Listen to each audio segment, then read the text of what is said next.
Well, hello and welcome back. Thanks for coming back to the little channel known as Cars with Me.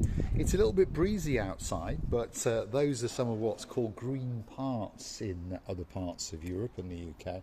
So these are old bumpers of cars that we accumulate now and again on a Sunday. Yes, you heard me correctly, it is a Sunday. We come and have a look and see what we've got, and of course see what we can repair. That there, the silver one, is a bumper off a Mazda 2 or a Mazda Demio. That's off an old Mazda, and this one of our boys is going to plastic weld together. So of course this is how, well, we keep our prices that little bit lower, shall we say. Now and again we come across some brand new parts like this one here. This is a rather nice green part, as they're called, aren't they, Sir Steve, in downtown Essex. And of course, if you've got a car that wants a new bumper, this more likely is what's going to happen. That's a bumper off a Mercedes B-Class, by the way. And we just happen to have a B-Class that needs a bumper. Now, let's take you around the body shop and show you one or two of the projects that we've got on the go. This is a rather old Ford Focus, but mechanically it's very good, and it's been owned by the same gentleman from brand new. Unfortunately, over the years, one or two little bits and bobs have happened to it, and now in his wisdom he has decided to have it restored to almost new condition. So the sun has taken its toll, and the odd parking scrape has taken its toll as well. There's yet another one. But in its day, it was a very, very good car indeed. And like I say, if you look at the registration number, I understand KM means it was somewhere from around 2005. And the gentleman bought it brand new, and he used it as his second car. As we start to look on the roof, we can see where the lacquer and the paint is being eaten away, hence its dullness. So we're going to refurb the whole car and completely respray it, and even get little bits and bobs to go on the end of his wiper, because he's decided, yes, for a couple of €1,000 he's going to have an almost new car again. And of course, in today's modern world, you cannot buy a new car for €2,000. This is a car belonging to one of the members of staff. He acquired it for a good price, and slowly but surely, as we can see, he is meticulously going round it, because he's got a love in his heart for a BMW E46, and possibly it is, I was going to say was, but it's still in current circulation, isn't it? And it is possibly the best BMW ever made. It's probably the BMW that took them, shall we say, up to that stratosphere and the fame that they've got today. It started off a long, long time ago, obviously, with the 2002, which was modelled in the same way. Then we went on to the E34, then the E36, and then, of course, the E46, which I think was the pinnacle of BMW engineering. From that day on, shall we say, they started to trace profits rather than customer satisfaction. So, great car. As time goes on, if you keep coming back to the channel, we'll take you on little adventures as we restore cars, and perhaps show you little tricks that we can do, perhaps to save you a couple of bob. For example, you have lights on cars that go that little bit blurry. Even in the UK this happens, doesn't it? And there is quite a quick fix. These lights on the front here are a little bit dull, shall we say.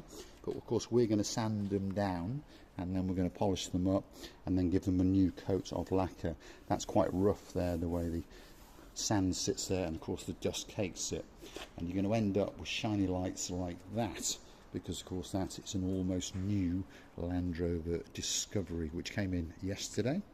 And unfortunately, it had a little altercation with a Pole. Yes, not a Polish person, a Pole that was right at the start of the gentleman's gates. So, looks pretty good to me. We're going to sand it all down, make sure it's perfect, and of course spray it tomorrow, and hopefully the gentleman will receive his rather nice Land Rover Discovery 2-litre diesel automatic back very, very soon indeed. So lots of projects on the go, from nice cars to lesser cars, shall we say. Everyone knows I've got a little soft spot for Hondas and Toyotas, and this is one of my favourite cars of all time. Quite an old one, 2001, a car that we've acquired, and again this will become one of our courtesy cars once we've finished with it, and it will be looking as good as the day it came out of the Toyota factory in 2001. We've got one dark blue one already, and this one will be our second dark blue one. So don't forget to keep on coming back to the little channel known as Cars and Me, and the adventures that Mr. Paul takes you on. And of course, if there's somewhere that you'd like me to go, if there's a car perhaps you would like me to take a look at, if I can acquire one, I will, especially for you. Slowly but surely we will build up a back catalogue of cars that have come into our possession, whether I bought them or whether somebody else owns them, doesn't really matter, but I'll give you my views on those cars. Let's go and have a quick look outside. As I said, it's a little bit breezy, so stick with me. Now and again we get that gust because we are literally in the side of a mountain. And as I was saying before, we've got a bumper for Mercedes B-Class. Of course, that's what it's going to go on to eventually. And I do apologise for all of the wind, but I want to take you on a little adventure over here and show you a car that has come into my possession, and that car is a Honda CRV, which is right in front of us now. This car has been gifted to me by a lady. She's in her mid-80s, and she had a slight car accident. Apart from that, the car was nigh on immaculate, but what happened was a lorry stopped very, very quickly. The car behind the lorry rammed the lorry, and unfortunately this lady was braking hard, but of course she kissed the rear end of the car that hit the lorry and ended up with a slightly bunched front end. Now, we could fix that car quite simply, but she's decided she's been putting off buying a new car for many, many years. Like I said, she's in her mid-80s, and she had thought that perhaps this might be her last car. But she's decided, after looking under the bed, you know what, I may as well go and treat myself because, well, you're only going to live once. So the airbags did deploy. She only got a minor burn, and it really is a nice car, by the way. And we were in two minds whether to repair it because it's got a full leather interior, and look, I don't think anyone's ever even sat in the back of it at all. Honda CRV, fabulous car, by the way, in its day. Even today it's a very, very good car because of course Hondas are renowned for their safety and their reliability. But anyway, she's gone with the courtesy and the help of Mr. Paul and bought herself a brand new Honda CRV. She's dropped 47,000 euros. Yeah, you heard me correctly. The list price was 49, but luckily I know the man who owns the Honda dealership, so I had a little chat with him and we negotiated, and she has bought herself a brand new black top of the range executive Honda CRV with a 2-litre hybrid engine. She thinks it's nice, and she quite happily handed in 47,000 euros. And there's even a funny story to that, by the way, because she went into her safe. Yes, I didn't know this. I drove her down to have a look at it, and when we agreed the price, she then opened her handbag and brought out this plastic bag, and in there was 50,000 euros, to which she said to her, please put that money away. I'm going to take you back home and put it back in your safe. All we wanted was a 2,000 euro deposit, and the balance will be due. She's going to transfer it through the bank, if you understand me, in a week or so. Her car is now at Honda. It's going to be PDI checked, in other words inspected to make sure everything's right, balloted inside and out, obviously registered, and then I will deliver it to her house. And I'm pretty sure she's going to have a great car for the rest of her life, and I wish her a long, long life. But anyway, going back to the story of her old car, she gifted me the car. I offered to pay for it, by the way, but she said, no, I've known you for 16 years, you've looked after me very, very well indeed, so I want you to have this car. All I ask you to do is not to repair it. I wouldn't want to see it driving around the road. So that's been agreed. So the idea is to break it. Now, in conversation with the man who owns the Honda garage, that's Marios, he knows this car from brand new because he sold it to her, and of course he has serviced it every year. Yes, you heard me correctly. It has Honda full service history, 17 stamps in the book, and all it's ever had is a water pump and a cam belt a couple of times. Nothing mechanical has ever gone wrong with it.